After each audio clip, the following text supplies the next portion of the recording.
Hello everyone, welcome to another edition of Pete CD Vinyl World. Today I wanted to do another ranking for a band that I haven't really seen too many rankings of. Actually, I don't think I've seen any, and that's the band The Smithereens.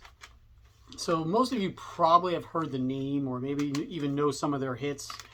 Their biggest hit was probably A Girl Like You, which was 1990 or 89, I believe. 89.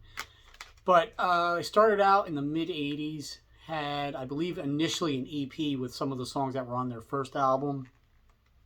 Sort of a college rock or 80s alternative band, but really they sort of lost that title into the 90s. They just became basically like a power pop band, or once alternative became alternative, they really weren't considered that. But they were considered sort of off the beaten path.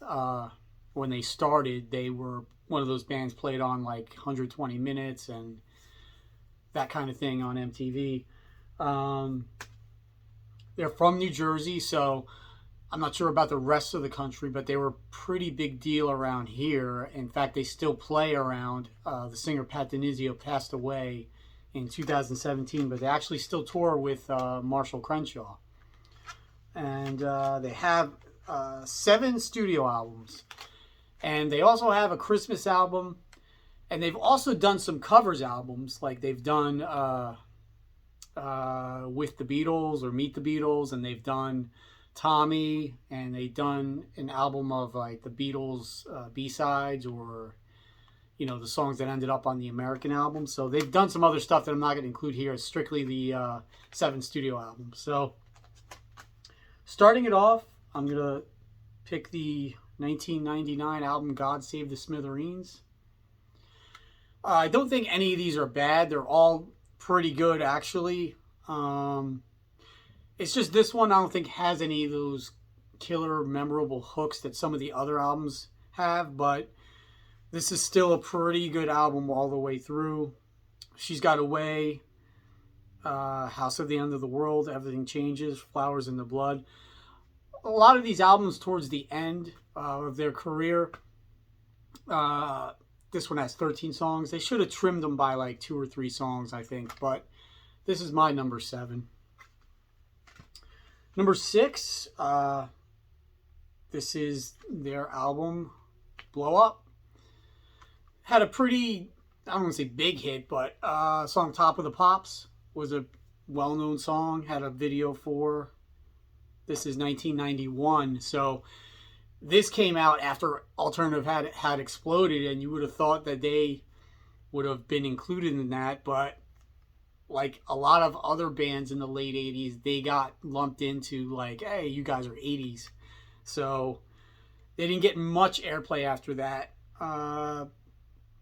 Too Much Passion is pretty. This whole album is actually pretty good. I think that one thing that this album suffers in particular is there's some longer songs on here, and with like power pop and that type of thing, you don't really want longer songs. You just want the stuff straight ahead. But like I said previously, all the albums I think are pretty good. It's just my preference overall. And these even changed the last couple weeks. I've been re-listening to them. Coming in at number 5, Date with the Smithereens. Originally I had this much lower, but I really liked it when I listened to it again. This is, I can't even read the date on here, but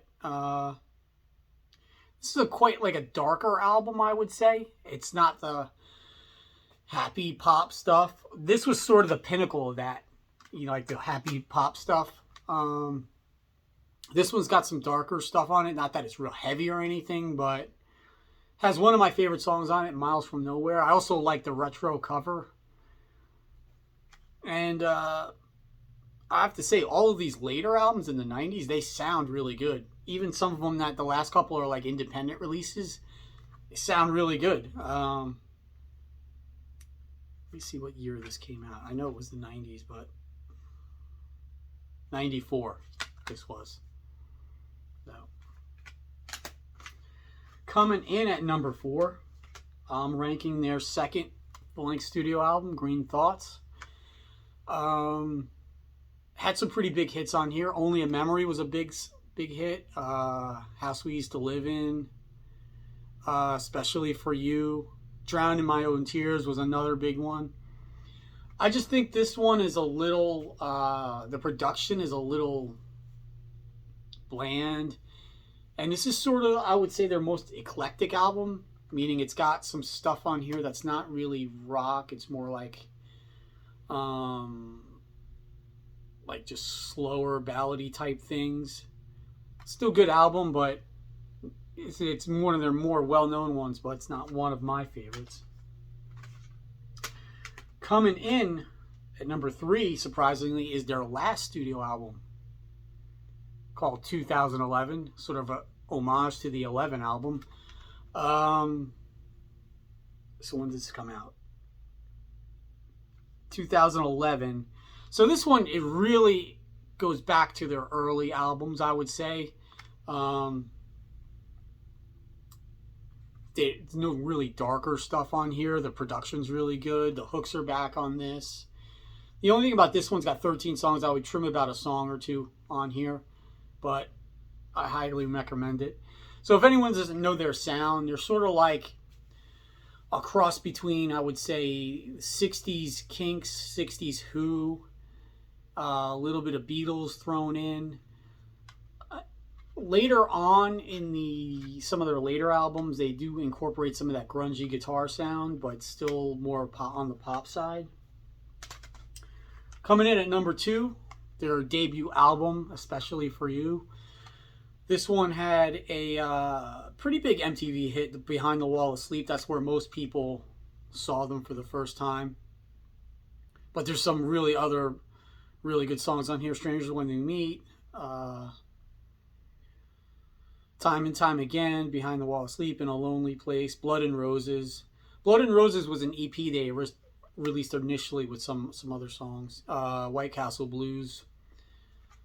So this is the one that sort of got them on the, alternative or college rock bandwagon on Enigma Records, I guess, or IRS.